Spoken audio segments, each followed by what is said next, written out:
আজকে আমার টপিকটা শুধু ইন্টারেস্টিং এ না, খুবই গুরুত্বপূর্ণ। অ্যাজ এ ফিজিক্যাল থেরাপিস্ট আমি তো সবসময় বলি নাড়াচাড়া করতে, মুভ করতে, হাঁটাহাঁটি করতে। কিন্তু রিসার্চ কিছুদিন আগে বের হয়েছে, নিউ ইয়র্ক টাইমসে সেটা পাবলিশ হয়েছে, সে রিসার্চের রিপোর্ট।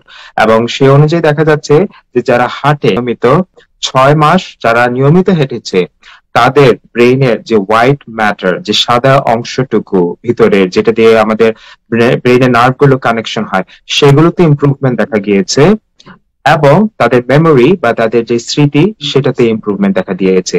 তো এটা সম্বন্ধে আমি আরেকটু বলি। দেখা গিয়েছে যে এক্সারসাইজ অ্যাকচুয়ালি এই নার্ভের যে ওয়ারিং গুলো আছে, এগুলোকে রিকানেক্ট করতে সাহায্য করে এবং আমাদের মেমোরিকে ইমপ্রুভ করতে সাহায্য করে। এবং দেখা গিয়েছে যারা এক্সারসাইজ করে না বা মুভমেন্ট কম করে, নাড়াচাড়া কম করে শারীরিক ভাবে, তাদের আবার উল্টাটা হচ্ছে, তাদের এই কানেকশন গুলো আস্তে আস্তে নার্ভের, যেটাকে আমরা বলি অ্যাক্সন বা হোয়াইট ম্যাটার মেডিকেলের ভাষায়, এটা আস্তে আস্তে পাতলা হয়ে যায়, শুকিয়ে যায় এবং বয়সের সাথে সাথে নষ্ট হয়ে যায়। তো সেটাই এখন মূল কথা হচ্ছে যে ফিজিক্যালি অ্যাক্টিভ থাকতে হবে। এখন এই জিনিসটা কিন্তু সায়েন্টিস্টরা আগে এতটা প্রমাণ করতে পারে নাই। ইনফ্যাক্ট 1990 সাল পর্যন্ত মানুষ, সায়েন্টিস্টরা বিশ্বাস করতো যে মানুষের যে ব্রেন, সেটা শিশুকাল পর্যন্ত, চাইল্ডহুড পর্যন্ত গ্রো করে এবং তারপরে আর গ্রোথের কোনো সম্ভাবনা নাই, বিশেষ করে ফিজিক্যাল যে গ্রোথ এবং নিউরাল যে গ্রোথ। তো এটার ইমপ্রুভমেন্ট, ডেভেলপমেন্টের কোনো সম্ভাবনা নাই। এবং তারা বিশ্বাস করতো যে বয়সের সাথে সাথে বরং আমাদের যেই ব্রেইনের ফাংশন গুলো, ব্রেইনের যে নিউরাল অ্যাক্টিভিটি গুলো ভিতরে অভ্যন্তরীণ, এগুলো আস্তে আস্তে রোধ হতে থাকে বা ডিক্লাইন হতে থাকে। তো এই যে যে নিউরাল যে গ্রোথটা, এটাকে আমরা বলি নিউরোজেনেসিস মেডিকেলের ভাষায়, যেটা হচ্ছে যে এই যে ডেভেলপমেন্ট বা গ্রোথ যেগুলো হচ্ছে, এবং বলা হচ্ছে এক্সারসাইজ এবং অ্যাকচুয়ালি এই যে নিউরাল গ্রোথ বা ডেভেলপমেন্টটাকে অ্যাম্পলিফাই করে বা সহায়তা করে। এক্সারসাইজ ডাইরেক্টলি এটাকে সহায়তা করে। তো সেটা বলা হচ্ছে বিশেষ করে অ্যাডাল্টহুডে বা বয়সকালে। দেখা যাচ্ছে যে সাধারণত যে গ্রে ম্যাটার, সেটা হচ্ছে যে আমাদের ব্রেইনের উপরের অংশটা, যেটাকে আমরা নার্ভ বা নিউরন বলি। এইটা সাধারণত আমাদের মেমোরি এবং আমাদের জাজমেন্ট, এগুলোতে সহায়তা করে, আমাদের চিন্তা ভাবনা, আমাদের স্মৃতিশক্তি, আমাদের জাজমেন্ট, সেগুলো। তো এইটা নিয়ে আগে সবসময় বিভিন্ন রিসার্চ করা হতো এবং এটা সম্বন্ধে আমরা জানতাম যে এই অংশটা, ব্রেইনের যে উপরের যে চারপাশে অংশ, নিউরন যেটা, সেটাতে আমরা ইমপ্রুভমেন্ট দেখেছি এক্সারসাইজ বা মুভমেন্টের সাথে সাথে। কিন্তু যে ওয়ারিং গুলো, সেটা যে ইমপ্রুভমেন্ট হয় ব্রেইনের, সেটা প্রথম প্রমাণিত করলো সায়েন্টিস্টরা। তো এই রিসার্চে তারা যেটা করেছে, 250 জন পুরুষ এবং মহিলা নিয়েছে, যাদের বয়স 60-এর ঊর্ধ্বে। তো একটা জিনিস খেয়াল করবেন, এদের সবার বয়স কিন্তু 60-এর ঊর্ধ্বে, কিন্তু তারপরেও কিন্তু 60-এর পরেও বয়সের মানুষদের মধ্যে সিগনিফিক্যান্ট ইমপ্রুভমেন্ট দেখা দিয়েছে।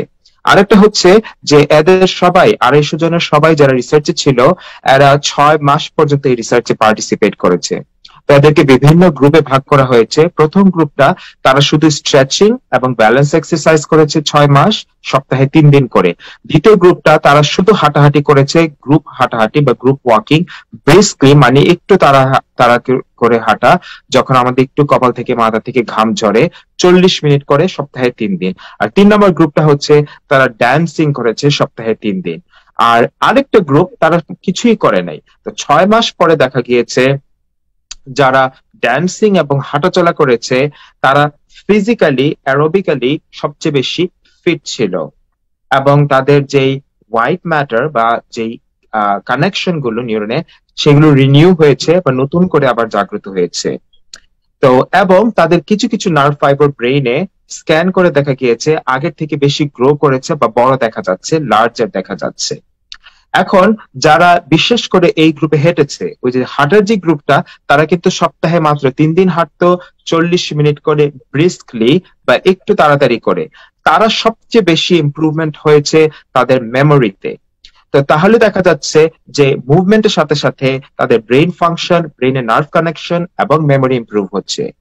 একটা যে গ্রুপ ছিল যারা কিছুই করে নাই 6 মাস, তাদের কিন্তু এই যে যে কানেকশন গুলো আস্তে আস্তে ডিক্লাইন হয়েছে বা আস্তে আস্তে এটা চিকন হয়ে গেছে, পাতলা হয়ে গেছে, এবং তাদের যে কগনিটিভ ফাংশন, যে চিন্তা ভাবনার যে ফাংশনটা ব্রেইনের, সেটা রোধ পেয়েছে 6 মাসে।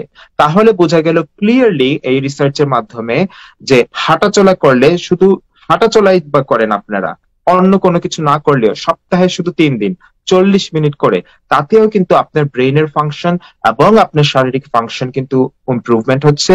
এবং এটা মনে করবেন না যে 60-এর পরেও যে আপনার ব্রেইনের মেমোরি ফাংশন আস্তে আস্তে রোধ পাবে বা আস্তে আস্তে খারাপের দিকে যাচ্ছে। যদি আপনি চর্চা করে থাকেন, আপনার শারীরিক চর্চা এবং আপনার মানসিক চর্চা, তাহলে কিন্তু আপনি সুস্থ থাকতে পারবেন সারা জীবন, এটাই প্রমাণিত করে। এখন এই পরীক্ষাটাই এখন ইয়াংদের মধ্যে করা হচ্ছে, এই জন্য যারা ইয়াং জিমে যাচ্ছে বা এক্সারসাইজ করছে বা অ্যাথলেটিক যারা, তাদের বেলায় কি সেম রেজাল্ট হচ্ছে কিনা ব্রেনে, এখন সেইটা নিয়েই সায়েন্টিস্টরা রিসার্চ করছে। আশা করি আপনারা এই স্বাস্থ্য যে এটা টিপসটা যে হাঁটা চলার, সেটা পালন করবেন নিয়মিত এবং সুস্থ থাকবেন, ভালো থাকবেন। আজকে এই পর্যন্তই, ধন্যবাদ।